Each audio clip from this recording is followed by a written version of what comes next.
नमस्कार विद्यार्थी मित्रांनो, आज आपण पाहत आहे वर्ग 8चा मराठी हा विषय. त्यामध्ये पाहत आहे आपण व्याकरण आणि व्याकरणामध्ये पाहत आहे आपण क्रिया विशेषण. हे तुम्हाला दिसत असेल ब्लॅकबोर्डवर, पण ते हे म्हणजे ज्या व्हिडिओ झाला त्याचं मी याच्यासाठी लिहून ठेवलं आहे की तुम्हाला जर समजा कोणी लिहिलं नसेल तर त्याच्यासाठी ठेवू शकते. ओके, तर आपण थोडासा आपण याच्या आधीचा जो आहे तो रिकॉल करूया का. ओके, कारण का क्योंकि हमने जितने मतलब अभी तक के जो पढ़े हैं, यानी हमने क्रिया विशेषण अव्यय के हमने अभी कहाँ तक आए हम 5 तक आए हम. हाँ, एक ही बचा है अ वाला. अर्थावरण क्रिया विशेषण अव्यय के हमने जैसे पार्ट देखे हैं. पहले तो हमको क्रिया विशेषण मीन्स क्या पता है आपको, है ना. उसके बाद अर्थावरण क्रिया विशेषण अव्यय. क्रिया विशेषण के टाइप्स है ना, 2 टाइप्स है, एक अर्थावरण क्रिया विशेषण अव्यय एंड रूपावरण क्रिया विशेषण अव्यय. तो अर्थावरण क्रिया विशेषण अव्यय का हम क्या देखे हैं, पहला जो पार्ट देखे हमने काल वाचक क्रिया विशेषण अव्यय. उसमें क्या कितने पार्ट थे हमने, उपप्रकार कितने थे, 3 थे. कौन कौन से थे, एक था कालदर्शक क्रिया विशेषण अव्यय, दूसरा था सातत्य दर्शक क्रिया विशेषण अव्यय. कालदर्शक में क्या होता है, स्थल बताता है ना, काल कब हो रही है क्रिया, उसका टाइमिंग बताता है. सातत्य दर्शन में क्या होता है कि उसकी पुनः मतलब उसका सातत्य ने एक कंटिन्यूली वो जो आता है, जैसे हम हर दिन प्रार्थना करते हैं भगवान की, वो कंटिन्यूटी में जो शब्द हम यूज करते हैं उसको बोलते हैं सातत्य दर्शक क्रिया विशेषण अव्यय. उसके बाद है कौन सा, आवृत्ति दर्शक क्रिया विशेषण अव्यय. मीन्स जो क्रिया बार बार होती है, उसकी पुनरावृत्ति होती है, उसको बोलते हैं आवृत्ति दर्शक क्रिया विशेषण अव्यय. उसके बाद है सेकंड वाला स्थलवाचक क्रिया विशेषण अव्यय. स्थल मीन्स क्या होता है कि क्रिया किस ठिकान पे, किस स्थल पे हो रही है, ऐसा जो शब्दों का हम प्रयोग करते हैं, एक दिखाता है, उसको बोलते हैं सातत्य दर्शक क्रिया विशेषण अव्यय. उसमें भी 2 पार्ट है, एक है स्थिति दर्शक क्रिया विशेषण अव्यय, दूसरा है गति दर्शक क्रिया विशेषण अव्यय. अब स्थिति दर्शक क्रिया विशेषण अव्यय में क्या बताता है कि क्रिया की स्थिति क्या है, कहाँ हो रही है क्रिया कैसे स्थिति में हो रही है, ये बताता है.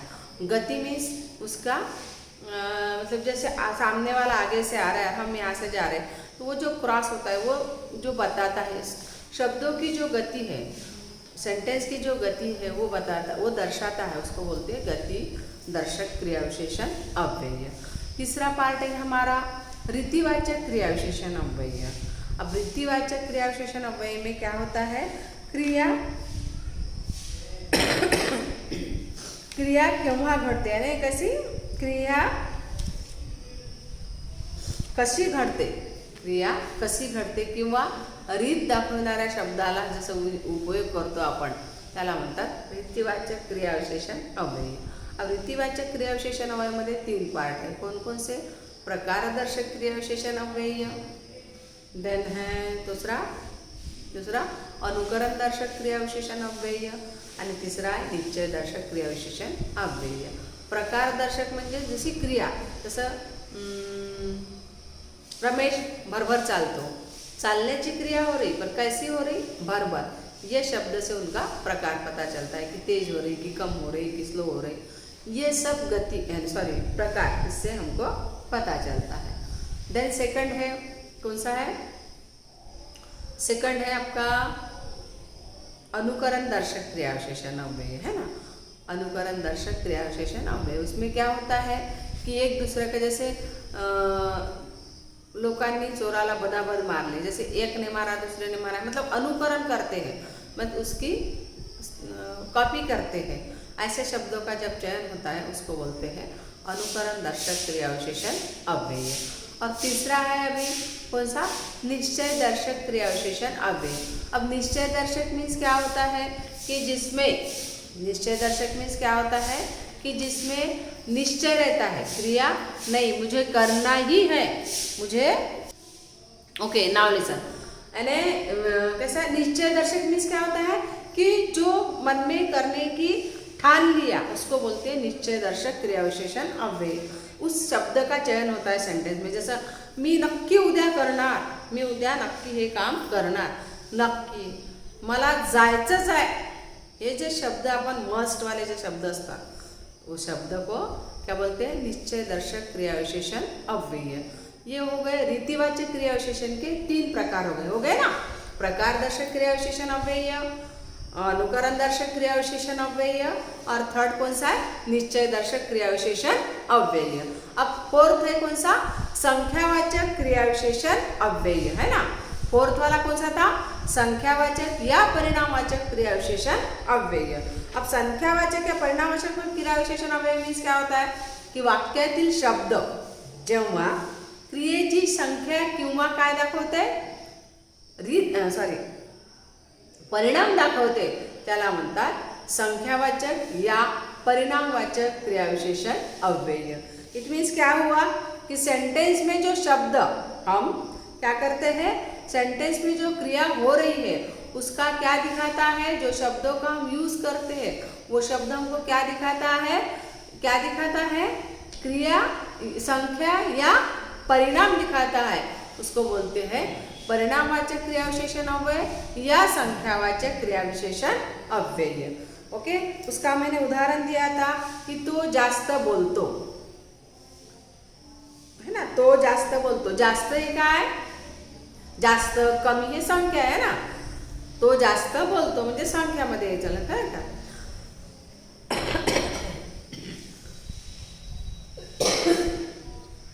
राम अतिशय हुशार मुलगा आहे, हे जो अतिशय हुशार जो लावला त्याच्यासाठी शब्द हा काय होते, त्याचा परिणाम दाखवते, है ना। अतिशय आणि हुशार या दोन्ही शब्दांनी त्याचा परिणाम लक्षात येतो। ओके, इट मीन्स क्या हुआ कि संख्यावाचक क्रिया विशेषण अव्यय में क्या दिखाया जाता है कि क्रिया जब क्रिया होने वाली है, घटने वाली है, उसके संख्या या परिणाम दो में से घटने वाली है, एक तो संख्या रहेगी दूसरा परिणाम रहेगा, ये दो में से घटने वाली है उसको बोलते हैं संख्यावाचक क्रिया विशेषण अव्यय। और लास्ट वाला जो हमने लास्ट वीडियो में लिया था वो हमने प्रश्नार्थक वाचक क्रिया विशेषण अव्यय। अब प्रश्नार्थक वाचक क्रिया विशेषण अव्यय मीन्स क्या होता है कि जिस सेंटेंस में, जिस वाक्य में, वाक्य का या ना ये दो ही शब्द रहेंगे, यानी इससे क्या होगा, क्रियापद को क्या करेगा, क्वेश्चंस तैयार करेगा, क्रियापद क्वेश्चंस हो जाएगा, उसको बोलते हैं प्रश्नार्थकवाचक क्रिया विशेषण अव्यय। वाक्यात का अथवा ना, अब्लिक ना आहे ना, का या ना ही शब्द जेव्हा क्रियापदाला प्रश्नार्थक बनवतात, ही शब्द जेव्हा क्रियापदाला प्रश्नार्थक बनवतात तेव्हा त्याला प्रश्नार्थकवाचक क्रिया विशेषण असं अव्यय असं म्हणतात। इट मीन्स क्या हुआ कि जो शब्द सेंटेंस में जो शब्द का या ना ऐसे शब्द क्रियापद को लग के आते हैं, क्रियापद को लग के आते हैं और सेंटेंस को क्या बनाते हैं, प्रश्नार्थक बनाते हैं, ऐसे शब्दों को बोलते हैं प्रश्नार्थवाचक क्रिया विशेषण अव्यय। ओके, आया समझ में।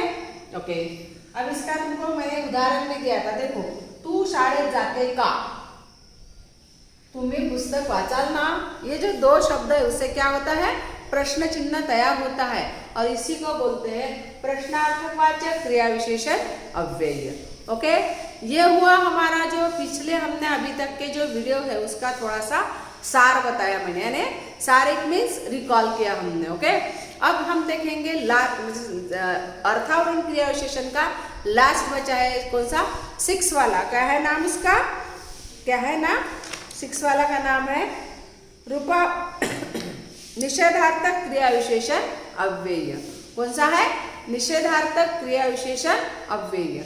अब निषेधार्थक क्रिया विशेषण अव्यय का हम अभी देखेंगे। ओके, पहले हम ये तो लिखे होंगे आपने, पिछले वीडियो का ही है इसलिए लिखे होंगे आपने, फिर भी एक बार मैंने इसलिए रिवाइज किया कि आपके पास किसी ने लिखा हो ना लिखा हो, इसलिए मैंने ये वीडियो में आपको दिखाया। ओके, अब निषेधार्थक क्रिया विशेषण अव्यय,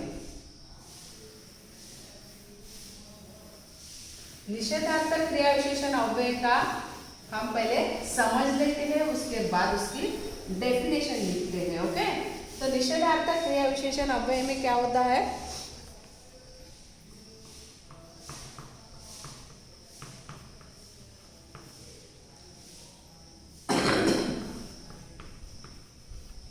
निषेधार्थक क्रिया विशेषण अव्यय। ओके,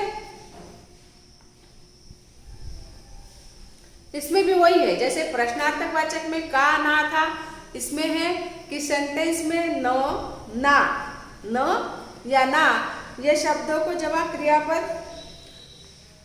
क्रियापद निषेध बताता है, यानी ये जैसे न और ना, ये अगर शब्द क्रियापद को जोड़ के आए तो क्या बताता है, सेंटेंस का निषेध बताता है। ऐसे शब्द, ऐसे अभिकारी शब्दों को बोलते हैं निषेधार्थक क्रिया विशेषण अव्यय। इट मीन्स क्या हुआ, जैसे हमने प्रश्नार्थक का ना था, वैसे ही निषेधार्थक का न ना है।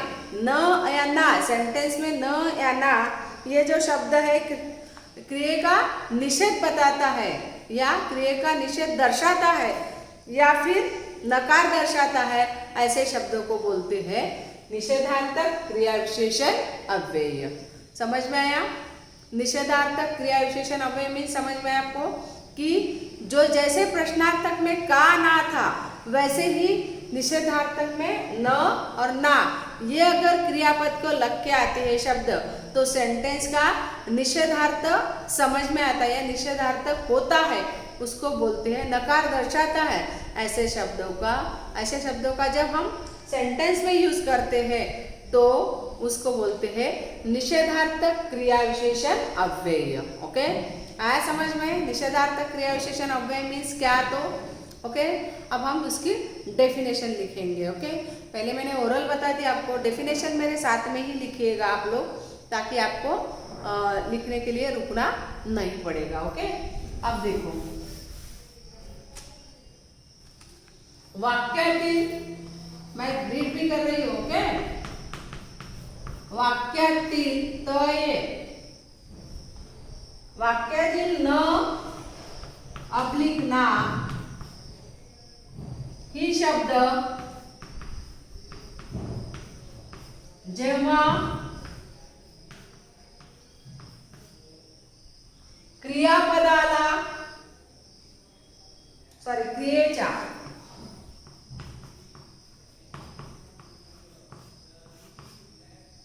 क्रियेचा निषेध किंवा नकार दर्शवितात,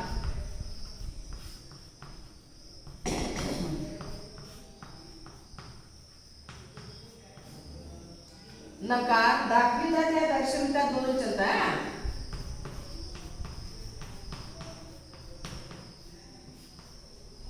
दर्शवितात तेव्हा त्यांना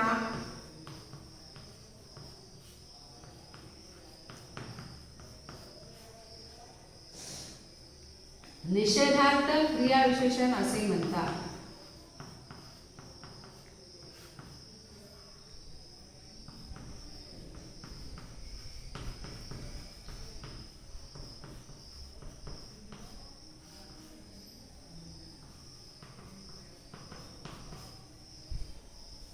असे म्हणतात।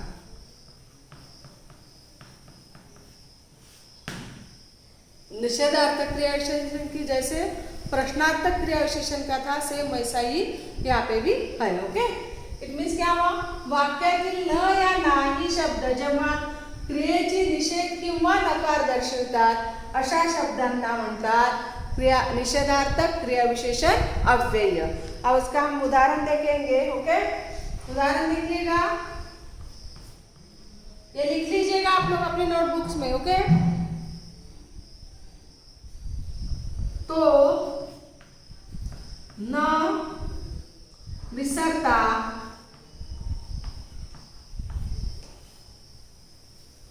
अभ्यास करतो, तो न विसरता अभ्यास करतो।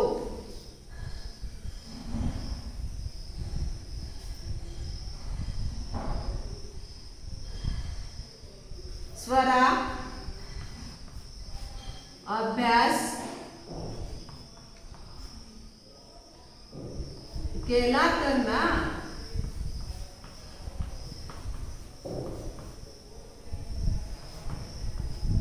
मतलब क्या है, तो न विसरता अभ्यास करतो, म्हणजे इसमें क्या हुआ, निषेध दिखाया स्वरा अभ्यास केला तर ना, म्हणजे स्वराने अगर अभ्यास किया तो ना, मतलब करती कि नहीं करती, अभ्यास करने की इच्छा होती कि नहीं होती, ये होता है। ओके, ऐसे शब्दों को बोलते हैं निषेधार्थक क्रिया विशेषण अव्यय। आया समझ में आप लोगों को? एक बार मैं रीड करती हूँ ताकि आप लोग लिख ले, किसी को अक्षर समझ में नहीं आए तो। ओके, देखो, वाक्यातील न अथवा या अब्लिक ना ही शब्द जेव्हा, लिखिएगा आप लोग जल्दी जल्दी, क्रियेचा निषेध किंवा नकार दर्शवितात तेव्हा त्यांना निषेधार्थक क्रियाविशेषण असे म्हणतात। उदाहरण पहा, तो न विसरता अभ्यास करतो,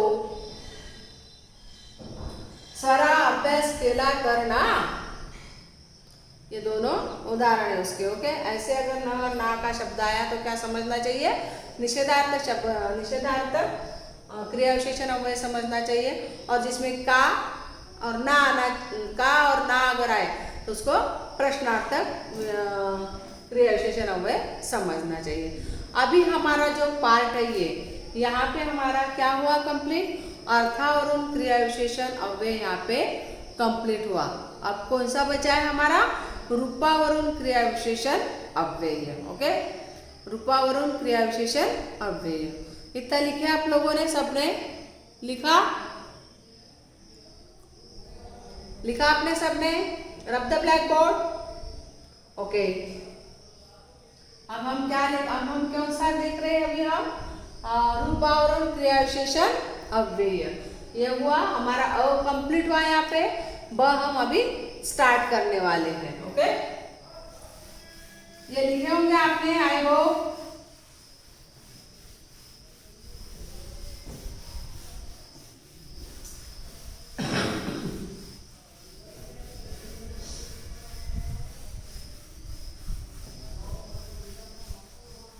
अब दूसरा पार्ट देखिएगा, रूपावरून क्रिया विशेषण अव्यय। ब पार्ट है इसका।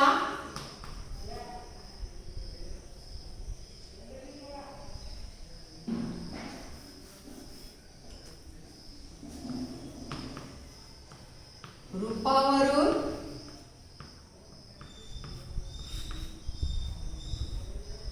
क्रिया विशेषण अव्यय। अब रूपावरून क्रिया विशेषण अव्यय में कितने पार्ट आते हैं? 3 पार्ट आते हैं। कौन कौन से?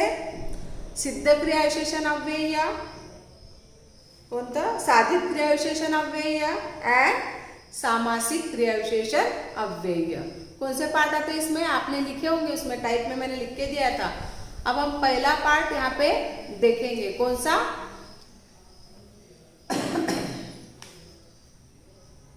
पहले हम, आप लोगों को अगर लिखने होंगे तो लिख लीजिएगा। ओके, अ है हमारा सिद्ध क्रिया विशेषण अव्यय।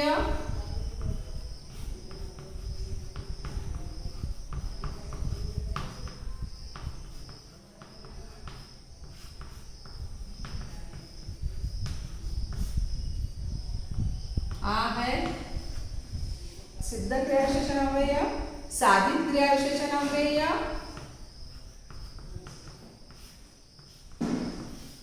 देन है कौन सा है अभी? सामासिक क्रिया विशेषण अव्यय। क्रिया विशेषण अव्यय। ओके, ये हमारे रूपावरून क्रिया विशेषण अव्यय के कितने पार्ट है? कौन कौन से? ये 3। अभी हम